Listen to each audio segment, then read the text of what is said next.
Hey y'all, what's up and welcome back to my channel, or if this is your first time here, welcome. My name is Mel and I'm so glad you're joining us today. So this is the latest update in my palette of the week series. Basically self-explanatory. I'm taking a different palette from my eyeshadow palette collection every week and having it be sort of my focus palette of the week. It's not the only palette I'm using. I am working on panning my Lorac Pro 2 palette this year and hitting pan in a couple other palettes as well as part of like different project pans. So yeah, not the only palette I'm using, but it is kind of like my focus of the week, and that way I can rotate through the rest of my collection and not neglect everything while I'm panning things as well. So that out of the way, let's jump to the palette that I chose for this past week, and that was the Kat Von D Shade and Light palette, as well as one of the Shade and Light eye quads. This was in the shade Plum, so it was the purple one. And then of course the bigger palette looks like this. So you do have it arranged in quads as well. There's a cool tone brown, there's like a gray taupey black and white quad here, and then you have a warm tone brown quad as well. So now we're going to do some swatches, and y'all are going to have to forgive me because I am probably going to butcher most of these names. I don't speak Latin, so am uncertain of the pronunciation for a number of these, so I apologize. So these first four here are the cool tone brown quad. We have Laetus, Samuel, Solus, and Lucius. So those are those four. And then next we have the gray quad. We have Lazarus, followed by Soleos, Shax, which this black is probably the best matte black in my collection, I have decided. And then this Liberatus as the white there. So these four are the warm quad out of this. We have Ludwin, Succubus, Citri, and finally Latinus.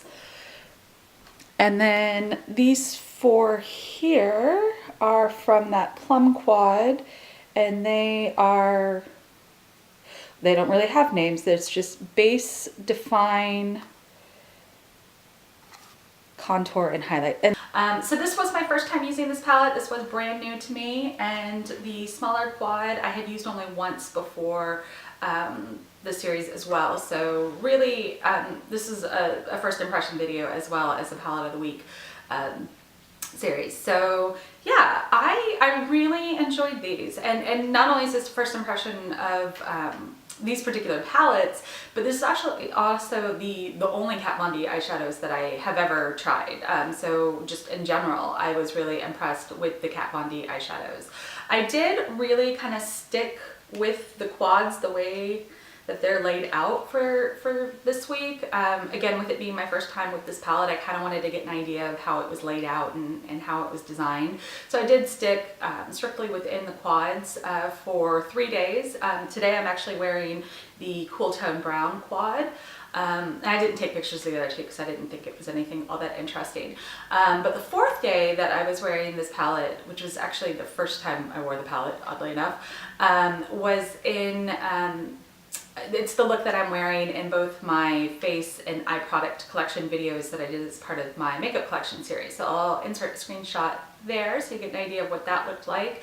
And for that look, I combined this one and the Plum quad and a Smashbox palette that I am working on hitting pan in. So there was a lot of shadow going on in that look.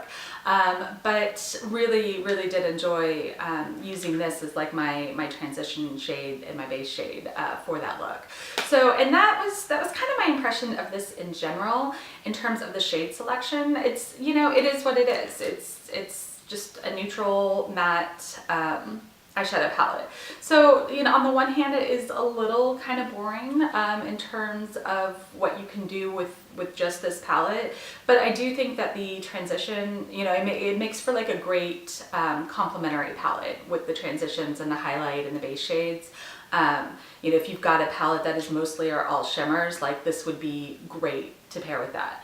Also, if you're just looking for a good solid matte everyday palette, this is definitely one to consider taking a look at because it's perfect for that. The shadow quality is fantastic. They are a little on the powdery side, so you do get a bit of kickback with them, but I don't find that you get fallout with them, which usually when I have a powdery shadow, I feel like I end up with shadow all underneath my eyes, and that was really not the case with this one. You know, once you kind of put them on, like they stayed put. But they also blended very, very well. And they blended like where you want them to go versus like the palette that I used last week, Modern Renaissance palette. Like, I feel like the shadows kind of got away from me a couple times when I tried to blend them, and I ended up with shadow in places I didn't really want it. Or on the other hand, this Kat Von D, like the shadows just like almost seemed to blend themselves. Like it was really perfect. So yeah, really impressed with the quality of this. I think it does live up to the hype that it gets here on YouTube. But on the other hand, you know, unless you are just looking for like a very basic neutral palette, it can be a little bit on the boring side. So that's just kind of my takeaway there.